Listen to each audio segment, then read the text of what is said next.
আপনাদেরকে এটি কলেজে আসেন। এই একটা থোকায় 3টি আম, দেখুন আমের সাইজ।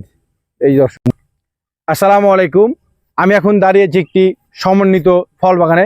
আমার পেছনে দেখতে পাচ্ছেন এগুলো হচ্ছে যে আম, এগুলো বাড়ি 4 জাতের আম। আপনাদেরকে আরও দেখাই, এই পাশে কমলা লাগানো হয়েছে। এটা হচ্ছে যে কমলা, দেখতে পাচ্ছেন চমৎকার ধরেছে কমলা। আপনাদেরকে যদি আরও দেখাই, এগুলো হচ্ছে সবই বাড়ি 4 জাতের আম। দেখতে পাচ্ছেন কি চমৎকারভাবে ধরে আছে।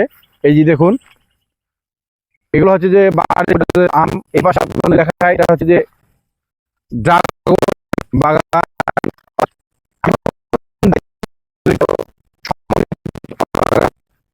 হচ্ছে যে ড্রাগনের প্রজেক্ট, অর্থাৎ ড্রাগন হারভেস্টিং চলছে, ওটা আপনাদেরকে দেখাবো। সে গোডাউন ঘর রয়েছে, ড্রাগন হারভেস্টিং করার পর ওখানে রাখা হয় এবং প্রসেসিং করার পরে বাজারে তা বিক্রি করা হয়। আপনাদেরকে আরো দেখাই, এই পাশে আসুন। এগুলো কি হচ্ছে যে কলার গাছ, এগুলো বেশি দিন হয়নি লাগানো, অল্প কয়েকদিন হয়েছে, 1-2টা করে আসছে। যেগুলো বয়স্ক গাছ সেগুলো প্রচুর পরিমাণে আসা শুরু করেছে।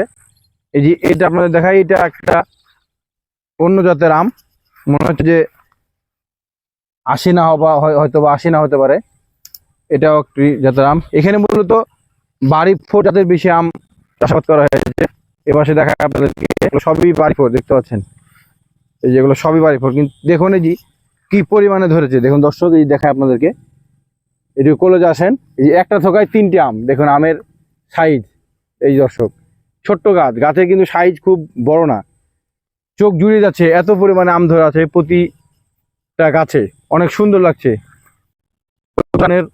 প্রজেক্ট এই পাশে আছে যে বাড়ি 4, আপনাদেরকে দেখাবো। এই পাশে আছে আপনার মাল, ভিয়েতনামি মালটা আছে, তারপরে হচ্ছে যে 12 মাসি আমড়া আছে, কদবেল আছে, আরও আম আছে, আপনার ব্যানানা আম আছে, অনেক ধরনের।